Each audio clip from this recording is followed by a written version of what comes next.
بسم اللہ الرحمن الرحیم۔ شروع کرتا ہوں اللہ کے پاک نام سے جو بہت بڑا مہربان نہایت رحم والا ہے۔ دوستوں، بہنوں، بھائیوں، بزرگوں، السلام علیکم ورحمۃ اللہ وبرکاتہ۔ تاریخ اسلام کی قسط نمبر 300 میں ہم آپ کو خوش آمدید کہتے ہیں، اور ہم یہاں پہ بیان کر رہے ہیں عیسائیوں کی ایک منظم سازش کو۔ ہم پہلے ذکر کر چکے ہیں کہ ان بغاوتوں کے شروع میں امیر حکم عیسائیوں کو سزا دینے کے لیے فرانس میں داخل ہوا تھا، اور عیسائی افواج اس کے مقابلے پر نہیں ٹھہر سکی تھی۔ اس 3 سال کے عرصہ میں کلیسیوں نے اپنی یتیم وظبوں حالت کو محسوس کر کے مسلمانوں کے خطرے سے محفوظ رہنے کے لیے نہایت موزوں اور صحیح تدبیر سوچی۔ تفصیل اس اجمال کی ہے کہ سلسلہ جبل البرطات کے مغربی حصہ میں، جہاں خلیج بسکی، صوبہ جلکیہ اور فرانس کی حدود ملتی ہیں، ایک ریاست عیسائیوں کی ریاست اسٹریاس کے نام سے قائم ہو چکی تھی۔ یہ ریاست پہلے کی نسبت صوبہ جلکیہ کے میدانوں تک وسیع ہو چکی تھی۔ ایک زبردست ریاست جبل البرطات کے مشرقی حصے کے شمال اور فرانس کے جنوب میں گاتھ قوم کے سرداروں نے اندلس سے خارج ہو کر قائم کر دی تھی۔ یہ ریاست خوب طاقتور تھی اور ریاست اکوٹین کے نام سے مشہور تھی۔ ادھر ملک فرانس میں سب سے زیادہ وسیع ملک پر ایک قدیمی ریاست قائم ہو گئی تھی۔ اس کا بادشاہ شارلمیل تھا۔ اس کے علاوہ صوبہ برشلونہ، آراگون، اربونیا اور خلیج بسکی کی جنوبی ساحل یعنی جلکیہ وغیرہ میں سرکش عیسائیوں کی غالب آبادی تھی۔ مسلمان برائے نام اس طرف کہیں کہیں نظر آتے تھے، آباد نظر آتے تھے۔ ان شمالی علاقوں کی حکومت ہمیشہ مرض اور خطرہ میں رہا تھی، اور وہ عیسائی قبائل جب کبھی اپنے مسلمان حاکموں کو کمزور دیکھتے تھے تو بغاوت پر آمادہ ہو جاتے تھے یا آمادہ کیے جا سکتے تھے۔ سلطان حکم کے اندرونی بغاوتوں کو فروغ کرنے میں مصروف دیکھ کر عیسائیوں نے ایک زبردست کونسل یا مجلس مشاورت شہر ٹولور میں منعقد کی۔ اس مجلس میں مذکورہ بالا تمام عیسائی ریاستوں اور حکومتوں کے سردار، اندلس کے شمالی حصوں، عیسائی عمرہ سب جمع ہوئے، اور ایک زبردست عیسائی اتحاد مسلمانوں کے خلاف قائم کیا گیا۔ اکوٹین اور فرانس کے بادشاہوں میں صلح قائم ہوئی۔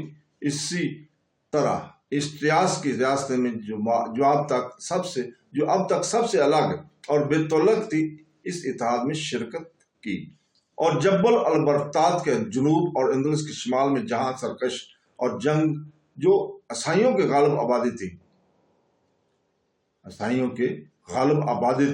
عیسائی ریاستیں قائم کرنے کی تجاویز سوچی گئی۔ مسلمانوں نے بارہا جبل البرطات کو طے کیا اور فرانس کے میدانوں میں اپنے گھوڑے دوڑائے، لیکن فرانسیسیوں کو جبل البرطات کا عبور کرنا ہمیشہ دشوار اور نقصان زدہ ثابت ہوا۔ شارلمیل شہنشاہ فرانس نے جنوبی فرانس کا ایک ٹکڑا جو جبل البرطات کے دامن میں تھا الگ کر کے ایک چھوٹی سی جدید ریاست قائم کر لی تھی، اور وہاں کا حاکم فرانس کا ایک رئیس بوریل نامی مقرر کیا گیا تھا۔ اس ریاست کا نام کاتھک مارش رکھا گیا تھا، اور اس کے رئیس کو خود مختار حاکم قرار دے کر اس امر کی ہدایت کی گئی تھی کہ مسلمانوں کے لیے جبل البرطات کو ناقابل گزر بنایا جائے اور ان کے روکنے کے لیے ہمیشہ مستعد تیار ہے۔ اس ریاست کو بادشاہ اکوٹین کی سرپرستی میں دے دیا۔ جبل البرطات کے دامن میں جہاں بجا مناسب موقع پر زبردست قلعے تعمیر کیے گئے تھے، اور اندلس کے شمالی عاملوں کے ساتھ تعلقات اور دوستی پیدا کرنے کے ذریعے اس امید پر سوچے گئے تھے کہ ان کو بغاوت پر بآسانی آمادہ کیا جا سکے گا۔ ان تمام عزائم اور تیاریوں کی اطلاع خلیفہ بغداد کو بھی دی گئی تھی، اور ہارون الرشید کی طرف سے دوستی بڑھانے اور تحفہ ہدیہ بھیجنے کے ذریعے ہمت افزائی ہوئی۔ اس نئی ریاست گاتھک مارچ نے جبل البرطات کی مشرقی جنوبی حصے پر قبضہ جما لیا، اور شمالی اندلس کے عیسائیوں نے اس کے لیے ہر قسم کی سہولت بہم پہنچائی۔ غرض یہ نئی ریاست اسٹریاس کی ریاست کے نمونہ پر ایک پہاڑی ریاست بن گئی، اور اسی طرح اس ریاست کے طاقتور بنانے کو بھی مذہبی قرار دیا گیا۔ وہ عیسائی جو کروٹین اسٹریاس یا فرانس کی حکومتوں اور حاکموں سے کسی سبب سے ناراض اور ناخوش تھے، وہ بجائے اس کے کہ مسلمانوں کی حکومت میں آ کر آباد ہوتے، اس نئی ریاست میں آ کر آباد ہونے لگے، اور کوئی علاقہ جو بالکل ویران اور وغیرہ آباد پڑا تھا، آباد اور پررونق ہونے کے علاوہ طاقتور بھی خوب ہو گیا۔ دوستو، بہنوں، بھائی، بزرگوں، سن 184 ہجری کے آخر میں حکم کو مشکل سے اطمینان حاصل ہوا تھا کہ چند ہی روز کے بعد سن 185 ہجری میں ہی عیسائیوں نے شمال اندلس میں پھر ہلچل پیدا کر دی، اور بعض شمالی شہروں کے عاملوں نے شارلمین کو خلیفہ بغداد کا دوست اور ایجنٹ سمجھ کر اور اس کی حمایت و اعانت کا جائز جان کر سلطان حکم کے خلاف آمادہ ہو جانا ہی ثواب کا کام سمجھا، کیونکہ سلطان حکم کی مذہبیت اور دینداری پر عام لوگوں کو شک تھا، اور اکثر اس پر اعتراض کیا کرتے تھے۔ اس موقع پر ان جاسوسوں نے بھی، جو خلیفہ بغداد کی طرف اندلس میں مامور تھے، کام کرنے کا خوب موقع پایا، اور نتیجہ یہ ہوا کہ وشکا، گیرون، لون، لریدا اور ترکونا وغیرہ شمالی شہروں کے عاملوں نے شہنشاہ فرانس کو اپنا شہنشاہ تسلیم کر کے سلطان حکم کی فرما برداری سے انکار کر دیا اور شارلمین کے احکام کی اطاعت کا اقرار کیا۔ اس طرح یکا یک ریاست گاتھ مارچ اندلس کے شمال میدانوں میں وسیع ہو کر اور ان مسلمانوں کو متی پار کا خوب طاقتور اور مضبوط ہو گئی۔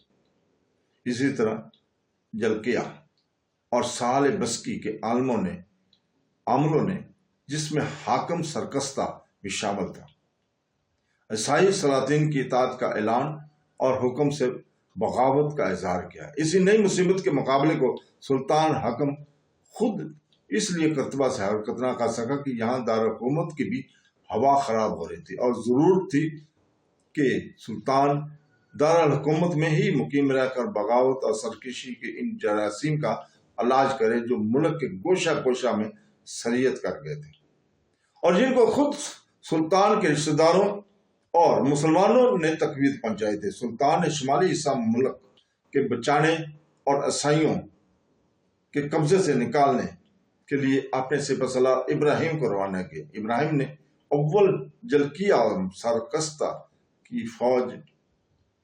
جانب فوج کشی کی، اور اس علاقے کو بہت سی لڑائیوں اور خون ریزیوں کے بعد عیسائیوں سے واپس چھینا۔ باغی عامل عیسائی فوج اور عیسائی بادشاہوں کے ساتھ بھاگ کر شارلمین کے پاس فرانس پہنچے اور ان کو اندلس پر حملہ آور ہونے کی ترغیب دی۔ ابراہیم بھی جلکیہ اور سرکستہ وغیرہ کی طرف اس طرح مصروف ہوا کہ اندلس کے شمال اور مغربی حصے کی طرف متوجہ نہ ہو سکا۔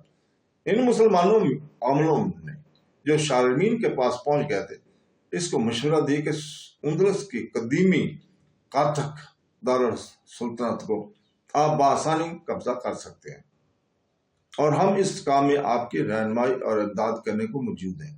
مسلمان عاملوں کی اس ہمت افزائی نے عیسائیوں کے حوصلے کو بہت بلند کر دیا تھا۔ چنانچہ ایک مجلس مشاورت فرانس میں منعقد ہو کر یہ قرار پایا کہ ریاست قاتھک مارچ کی حدود میں برسلونا کے بندرگاہ کو بھی ضرور شامل کر لیا جائے۔ برسلونا کا عامل زید بن شارلمین اور کونٹ لوئی سے خط و خطابت رکھتا تھا اور ان کی طرف داری کا اقرار کر چکا تھا۔ چنانچہ 188 ہجری کے آخری ایام میں عیسائی فوجیں قاتھک مارچ کی فوجوں کے ساتھ شامل ہو کر اندل کے شمال اور مشرقی صوبہ کو پامال کرتے ہوئے برسلونا تک پہنچی۔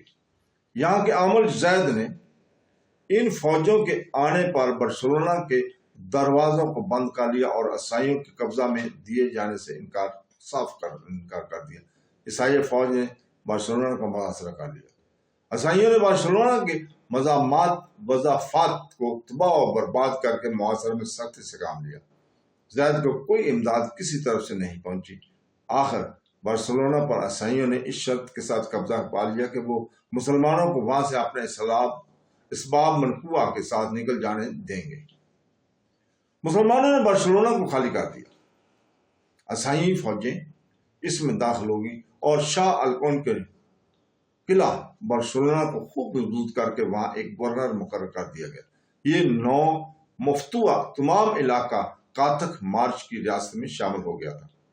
اسلامی فوجوں کے لیے شمالی اندلس میں اب 2 محاذ جنگ قائم ہو گئے، ایک ریاست اسٹریاس اور صوبہ جلکیہ کی سرکش عیسائی آبادی کا، جن کو فرانس کی جانب سے برابر امداد پہنچتی رہتی تھی، دوسرا کاتک مارچ اور بارسلونا کے علاقے کے باغی عیسائی رعایا کا، جن کو ابھی فرانس کی جانب سے امداد پہنچ رہی تھی۔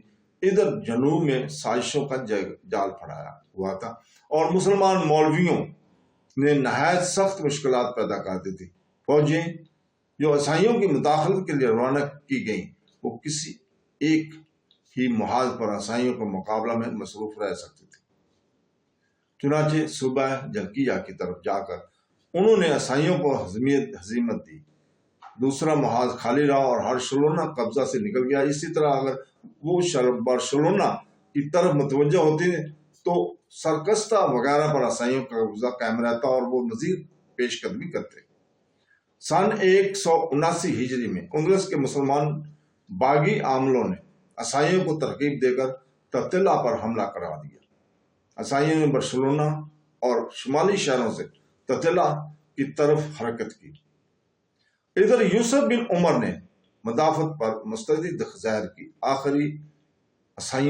آخرکار عیسائیوں نے ترتیلا کا محاصرہ کر لیا۔ شہر ترتیلا اور اس کے نواح کی عیسائی آبادی نے حملہ آوروں کے لیے ہر قسم کی سہولت بہم پہنچا کر یوسف بن عمر ترتیلا کو عیسائیوں کے ساتھ میں گرفتار اور عیسائیوں کو ترتیلا پر قبضہ کرا دیا۔ عیسائیوں نے یوسف بن عمر کو صخرہ قیس میں قید کر دیا۔ ملک اندلس کے قدیمی دارالسلطنت پر قابض ہو کر بے حد مسرور ہوئے۔ ترتیلا کی خبر یوسف عمر کے باپ عمر بن یوسف کو پہنچی تو وہ سرکستہ کی جانب سے ایک جرار فوج لے کر ترتیلا کی جانب چلا۔ یہاں آ کر مارکا عظیم کے بعد ترتیلا کو فتح کیا، یوسف بن عمر کو آزاد کرایا اور عیسائیوں کو وہاں سے مار بھگایا۔ ترتیلا پر عیسائیوں کو قبضہ کرانے میں بادشاہ نے ترتیلا نے، جن میں زیادہ تر عیسائی ہی تھے، زیادہ مؤثر کوشش کی تھی، لہذا سب سے زیادہ عذاب اور مستحق عیسائیان ترتیلا ہی تھے، جنہوں نے ترتیلا کی حکومت کو بے حد مخدوش رکھا تھا۔ مگر عمر بن یوسف نے دور اندیشی اور ہوشیاری سے کام لے کر ان غداروں کو کچھ نہیں کہا اور جو عذرات باردہ وہ پیش کیے سب کو منظور کر کے ان کو مطمئن بنا دیا تھا۔ تو دوستو، اس کے ساتھ ہی ہم اجازت چاہتے ہیں کل تک کے لیے۔ کل انشاءاللہ تعالی ہم اسی وقت آپ کے سامنے پھر حاضر ہوں گے۔ اللہ حافظ۔